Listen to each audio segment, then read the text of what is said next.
It's all covered in today's China Truths. The current economic downturn is so severe, you might not even believe it. Even parents who were once known for being wealthy, those who didn't hesitate to spend on sending their children abroad for study, are now struggling. In just the past 6 months, I've personally witnessed many previously well-off families suddenly unable to afford overseas education costs. Those who couldn't make a living in Guangzhou have all returned to Hubei. There have already been 2 large buses taking them back. And all of those who returned to Hubei still couldn't find jobs. Even in such a large supermarket, there are only a handful of customers. Just by looking at today's business, you can tell it's completely deserted and lifeless. The job market is just as bleak. In May 2025, I experienced it myself. There were simply no jobs to be found, really none. I thought having a university degree would at least get me a decent job, but reality slapped me in the face. Hair salons that used to be packed with customers are now completely empty. So tell me, what is happening? Look at the job fairs, crowds packed like sardines, especially today. It's overwhelming. Even my mother, a rural housewife who never finished primary school and rarely pays attention to anything outside the home, told me today, "The economy is really tough now. Don't quit your job." But she doesn't know that her daughter doesn't even have a job to quit. It's not just 1 or 2 people doing poorly. Everyone is. Looking at this year's business climate, it's hard to put into words. I myself didn't go to work today. Sales have plummeted, down by 2/3. It's not just us. No one in the industry is making a profit. Every sector is complaining about how hard it is because it's truly difficult to make money. If someone still wants to open a traditional brick-and-mortar shop now, we all think they're either crazy or just have too much money to burn. Many stores can't even make it to the end of the month. They're clearing out and closing down. Hearing the shop owners talk about shutting down really makes you worry. No one knows what to do anymore. At noon, around 12 p.m., in the old Dongjimen Alley in Beijing, the food stalls and restaurants are completely deserted. The roast duck stand had no buyers, the ice cream stand didn't attract a single person, and the shops were empty. People may still be walking the streets, but they're not spending. There's foot traffic, but no purchasing. Even banks are struggling now. You can borrow 300,000 yuan and only have to pay a little over 700 yuan per month, yet no one wants a loan. For the past 3 years, no one has chased debts. And now the only KPI banks can meet is savings deposits. Lending targets just can't be fulfilled. Every day people line up to deposit money, but no one's borrowing. The banks are in deep trouble too. At the quietest mall in Wuhan, there wasn't a single person in sight. The escalators weren't even running.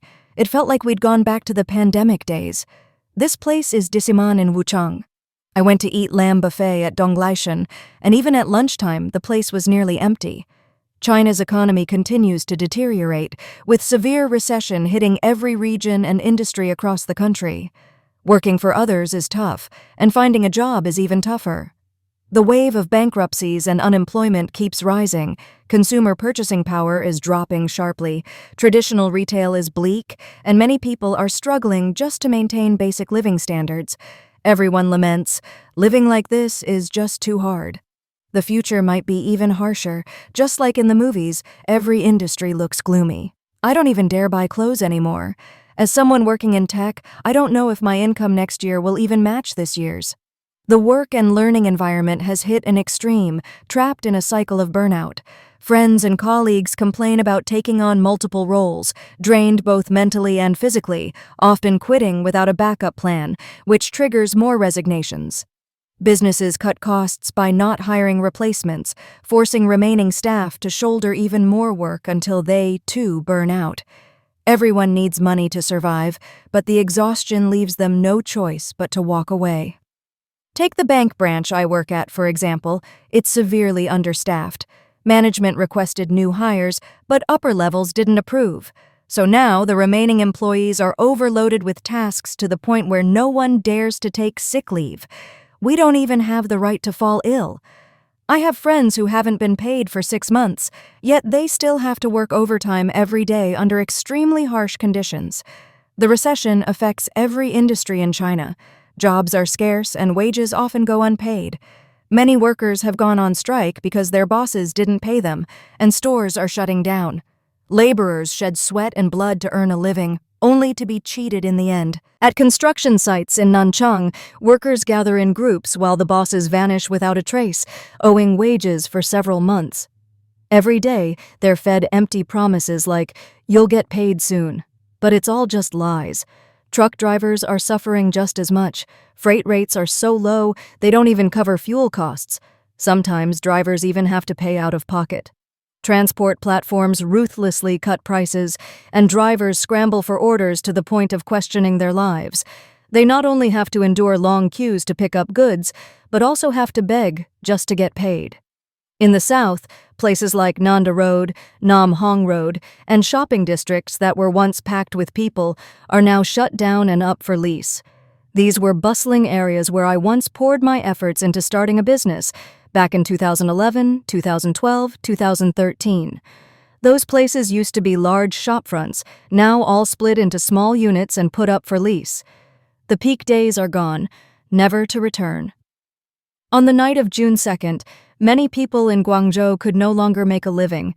They packed up everything: fridges, washing machines, color TVs, air conditioners, even chairs. By June 5th, they still hadn't found work.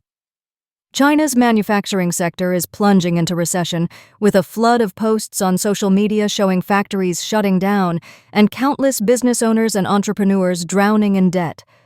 Many once prominent entrepreneurs have come forward to share their current struggles. One person from Anhui lost 12 million yuan in fixed product manufacturing. A logistics company owner from Guangzhou, Zhejiang, lost 40 million. Another from Luan, Anhui, lost over 6 million.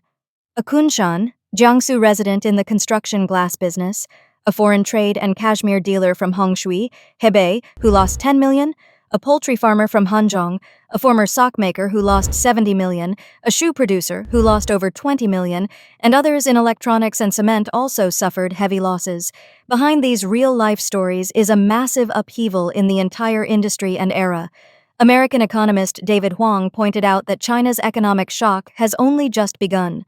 Small and medium-sized enterprises, once the resilient buffer of Chinese manufacturing, are now collapsing one after another. When the capillaries are in trouble, the real shock to the entire economic body begins. One blogger posted a video showing that in a 1,500 square meter factory, only 2 workers remain. Someone mentioned that the female owner had run around desperately trying to find jobs for her workers, but in the end, she had to shut down due to overwhelming debt. The Jiangxi Jihao Electronics Technology Company also announced its bankruptcy, becoming yet another high-tech manufacturing firm to fall. I once worked with a cosmetics factory on a short video project to drive traffic. Their idea of customizable cosmetics quickly gained traction, and within 6 months, we attracted over 17,000 targeted followers and saw revenue peak at over 10 million yuan. Now, they can barely move 30,000 to 40,000 yuan in inventory per month. I suggested continuing content marketing, but they said traffic wasn't the problem. The market had fundamentally changed. With the rise of consumption downgrade, wealthy consumers opt for cosmetic surgery, while others turn to baby cream or cheap brands like Dabao. Many now believe a 25 yuan baby cream is just as good as expensive hyaluronic acid creams. Cosmetics have been completely demystified.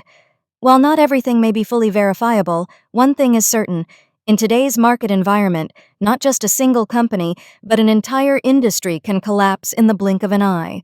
Some say this is part of the economic cycle. That's easy to say from the sidelines, but for those sinking inside, there is no way out. My inbox is flooded daily with lamentations from small and medium-sized enterprises. Sometimes it's downright chilling to read. In recent years, China's economy has been in continuous decline, with financial crises, a real estate collapse, job market turmoil, foreign investors pulling out, and a growing wave of business closures, all while facing international pressure from the US and other countries. The Chinese economy is now facing mounting difficulties both internally and externally, and the situation is becoming increasingly severe.